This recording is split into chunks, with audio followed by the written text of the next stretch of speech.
ನಾವು middle class ಅವ್ರು ಹೆಂಗೆ ಗೊತ್ತಾ, ಎಕ್ಸಾಮಲ್ಲಿ ಏನಾದರೂ ಫೇಲ್ ಆದರೆ ಕೆಲಸ ಬಿಟ್ಟು ಪ್ಯಾಷನ್ ಫಾಲೋ ಮಾಡಿದರೆ ಜನ ಏನು ಅನ್ಕೊಳ್ತಾರೋ ಅಂತ ತಲೆ ಕೆಡ್ಸ್ಕೊಳ್ತೀವಿ. ಯಾಕೆ ಹೇಳಿ? ಮರ್ಯಾದೆ ಪ್ರಶ್ನೆ. ಕಾರ್ಯಕರ್ತ ಆಗಿದ್ದೆ, ಈಗ ವಾರ್ಡ್ ಅಧ್ಯಕ್ಷ ಆಗಿದ್ದೀನಿ. ನೆಕ್ಸ್ಟ್ ಮಂಜು, ಸತೀಶ, ಸೂರಿ ಈ 3 ಜನ ಮಧ್ಯಮ ವರ್ಗಕ್ಕೆ ಸೇರಿದವರಾಗಿರ್ತಾರೆ. ಒಂದು ರಾತ್ರಿ ಬರ್ತ್ಡೇ ಪಾರ್ಟಿ ಮುಗಿಸ್ಕೊಂಡು ವಾಪಸ್ ಬರುವಾಗ ಒಂದು ಇನ್ಸಿಡೆಂಟ್ ನಡೆಯುತ್ತೆ. ಈ ಇನ್ಸಿಡೆಂಟ್ ಇಂದನೇ ಅವ್ರ ಲೈಫ್ ಕಂಪ್ಲೀಟ್ ಆಗಿ ಚೇಂಜ್ ಆಗುತ್ತೆ ಹಾಗೂ ಮೂವಿಗೂ ಒಂದು ಟರ್ನ್ ಕೊಡುತ್ತೆ. ಈ ವಿಷಯ ಏನು ಅಂತ ನೀವು ತಿಳ್ಕೊಬೇಕಂದ್ರೆ ಸಿನಿಮಾನ ಕಂಪ್ಲೀಟ್ ಆಗಿ ನೋಡಿ. ಬೆಳಿಬೇಕು. ಸಿನಿಮಾನ ತಗೊಂಡೋಗಿರೋ ರೀತಿ ಆಗಿರ್ಬೋದು ಅಥವಾ ರಾ ಮತ್ತು ನ್ಯಾಚುರಲ್ ಸೆಟಪ್ ಆಗಿರ್ಬೋದು ಅದ್ಭುತವಾಗಿದೆ.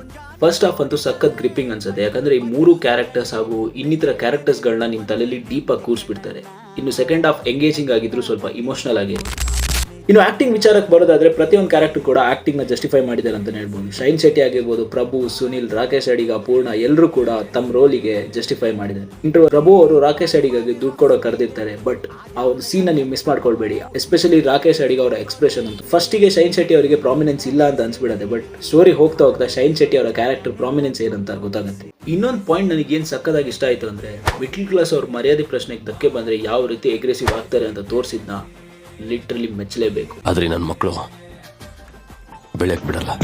ನಾವು ಎಷ್ಟೊಂದು ಸಲ ಅನ್ಕೊಂಡ್ಬಿಡ್ತೀವಿ ದೊಡ್ಡ ಬಜೆಟ್ ಹಾಕಿ, ದೊಡ್ಡ ಸೆಟ್ ಹಾಕಿ, ಆಕ್ಷನ್ಸ್ ಮಾಡಿ ಮೂವಿನ ಗೆಲ್ಸ್ಬೋದು ಅಂತ. ಬಟ್ ಈ ಥರ ಒಂದು ಸಿಂಪಲ್ ಕಾನ್ಸೆಪ್ಟ್ ಇಂದ ನಾವು ಹೇಳೋ ರೀತಿಲೇ ಜನರ ಮನಸ್ಸನ್ನ ಟಚ್ ಮಾಡ್ಬೋದು ಅನ್ನೋದು ರಿಯಲಿ ಅಮೇಝಿಂಗ್.